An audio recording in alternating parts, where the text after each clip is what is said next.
ಮುಂದಿನ ವರ್ಷದಿಂದ ಕಾವೇರಿ ನೀರು ಕುಡಿಯೋದು ಕಷ್ಟವಾಗುತ್ತಾ ಎನ್ನುವಂಥ ವಿಚಾರ ಕೇಳಿ ಬರ್ತಾ ಇದೆ. ಕಾವೇರಿ ನೀರಿಗೂ ಕೂಡ ಏನಾದರೂ ಕೊರತೆ ಬಂತ? ಹೊಸ ವರ್ಷಕ್ಕೆ ಬೆಂಗಳೂರಿಗೆ ಕಾದಿದೆಯಾ ಕಾವೇರಿಯ ಶಾಕ್ ಎನ್ನುವಂತಹ ವಿಚಾರ ಕೇಳಿ ಬರ್ತಾ ಇದೆ. 2026ಕ್ಕೆ ಕಾವೇರಿ ನೀರು ಸಿಗೋದು ಕಷ್ಟ ಆಗುತ್ತಾ? ಬೆಂಗಳೂರಿನ ಜನರಿಗೆ ಕಾವೇರಿ ನೀರು ಸಿಗುತ್ತಾ ಇಲ್ವಾ? ಈ ರೀತಿಯಾದಂತಹ ಒಂದು ಪ್ರಶ್ನೆ. ಹೊಸ ವರ್ಷಕ್ಕೆ ಬೆಂಗಳೂರು ಜನರಿಗೆ ಕಾವೇರಿ ಶಾಕ್ ಎದುರಾಗುತ್ತಾ? ಕಳೆದ 8 ತಿಂಗಳಿನ ಹಿಂದೆ ಕಾವೇರಿ ನೀರಿನ ದರ ಏರಿಕೆ ಆಗಿದೆ. ಇದೀಗ ಮತ್ತೆ ರಾಜಧಾನಿಯಲ್ಲಿ ಕಾವೇರಿ ನೀರು ದುಬಾರಿ ಆಗ್ತಾ ಇದೆ. ಕಳೆದ ಏಪ್ರಿಲ್ ತಿಂಗಳಿನಲ್ಲಿ ಪೈಸೆಗಳ ಲೆಕ್ಕದಲ್ಲಿ ಏರಿಕೆಯಾಗಿತ್ತು.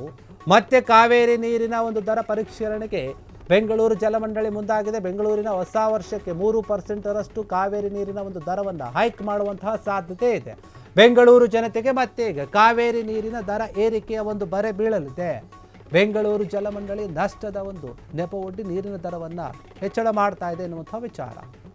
ಕಾವೇರಿ ನದಿಯಿಂದ ಬೆಂಗಳೂರು ನಗರಕ್ಕೆ ನಿತ್ಯ ಕಾವೇರಿ ನೀರು ಸಪ್ಲೈ ಆಗುತ್ತೆ. ಇದಕ್ಕೆ ಸಂಬಂಧಪಟ್ಟ ಹಾಗೆ ನಿತ್ಯ 2225 MLD ನೀರು ಬೆಂಗಳೂರಿಗೆ ಕಾವೇರಿ ನೀರು ಬರುತ್ತೆ. ಹೊಸ ವರ್ಷ ಆರಂಭದಲ್ಲೇ ಈಗ ಕಾವೇರಿ ನದಿಯ ಒಂದು ನೀರಿನ ಒಂದು ಪರಿಷ್ಕರಣೆ ಮಾಡೋಕ್ಕೆ ಮುಂದಾಗಿದೆ ಮಂಡಳಿ.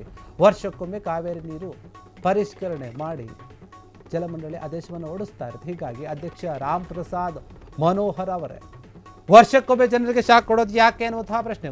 ಹೀಗಾಗಿ ಕಾವೇರಿ ನೀರನ್ನು ನೀವು ಕೊಂಡ್ಕೋಬೇಕಂದ್ರೂ ಕೂಡ ಅಥವಾ ನಿಮ್ಮ ಮನೆಗೆ ಬರಬೇಕಂದ್ರೂ ಕೂಡ ಅದರ ಒಂದು ದರ ಈಗ ಜಾಸ್ತಿ ಆಗ್ತದೆ, ನಿಮಗೆ ಕಷ್ಟ ಆಗಬಹುದು ಎನ್ನುವಂಥ ವಿಚಾರ. ಹೀಗಾಗಿ ಈ ಒಂದು ವಿಚಾರಕ್ಕೆ ಸಂಬಂಧಪಟ್ಟಂತೆ ನೋಡಿ, ಕಳೆದ ವರ್ಷ ಏಪ್ರಿಲ್ ತಿಂಗಳಿನಲ್ಲಿ ಪೈಸೆಗಳ ಒಂದು ಲೆಕ್ಕದಲ್ಲಿ ಕಾವೇರಿ ನದಿಯ ನೀರಿನ ಒಂದು ದರ ಪರಿಷ್ಕರಣೆ ಆಗಿತ್ತು. ಈಗ ಮತ್ತೆ ಕಾವೇರಿ ನೀರಿನ ದರವನ್ನು ಪರಿಷ್ಕರಣೆ ಮಾಡೋಕ್ಕೆ ಬೆಂಗಳೂರು ಜಲಮಂಡಳಿ ಎಲ್ಲ ರೀತಿಯಾದಂಥ ಒಂದು ಸಿದ್ಧತೆಯನ್ನು ಮಾಡಿಕೊಳ್ತಾ ಇದೆ. ಬೆಂಗಳೂರಿನಲ್ಲಿ ಹೊಸ ವರ್ಷಕ್ಕೆ ಅಂದರೆ ಮುಂದಿನ ವರ್ಷಕ್ಕೆ 3%ನಷ್ಟು ಕಾವೇರಿ ನೀರಿನ ಒಂದು ದರವನ್ನು ಹೆಚ್ಚಳ ಮಾಡುವಂತಹ ಒಂದು ಸಾಧ್ಯತೆ ಇದೆ. ಆ ರೀತಿಯಾಗಿ ಚಿಂತನೆಯನ್ನು ಮಾಡ್ತಾ ಇದೆ ಜಲಮಂಡಳಿ.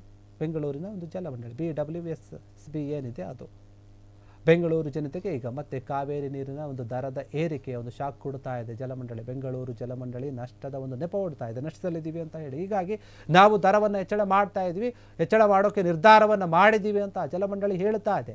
ಕಾವೇರಿ ನದಿಯಿಂದ ಬೆಂಗಳೂರು ನಗರಕ್ಕೆ ನಿತ್ಯವೂ ಕೂಡ ಕಾವೇರಿ ನೀರು ಪೂರೈಕೆ ಆಗುತ್ತೆ, ಸಪ್ಲೈ ಆಗುತ್ತೆ. ನಿತ್ಯವೂ 2225 MLD ನೀರು ಬೆಂಗಳೂರಿಗೆ ಕಾವೇರಿ ನೀರು ಸರಬರಾಜನ್ನು ಮಾಡಲಾಗುತ್ತೆ.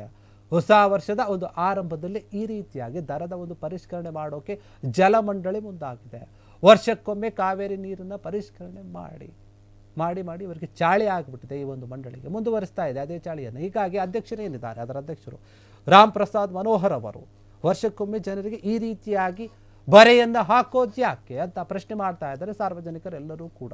ನಿಜಕ್ಕೂ ಕೂಡ ನಿಮಗೆ ನಷ್ಟ ಆಗಿದೆ ಅಂತ ಹೇಳಿ ನೀವು ಸಾರ್ವಜನಿಕರ ಮೇಲೆ, ಜನಸಾಮಾನ್ಯರ ಮೇಲೆ ಈ ರೀತಿಯಾಗಿ ದರದ ಬರೆಯ ಹೊರೆಯನ್ನು ಹೊರಿಸೋದು ಯಾಕೆ ಎನ್ನುವಂತಹ ಪ್ರಶ್ನೆ ಮೂಡ್ತಾ ಇರುವಂಥದ್ದು. ಅಧ್ಯಕ್ಷರು ಈ ರೀತಿಯಾದ ನಿರ್ಧಾರವನ್ನು ಯಾಕೆ ತೆಗೆದುಕೊಂಡ್ರು?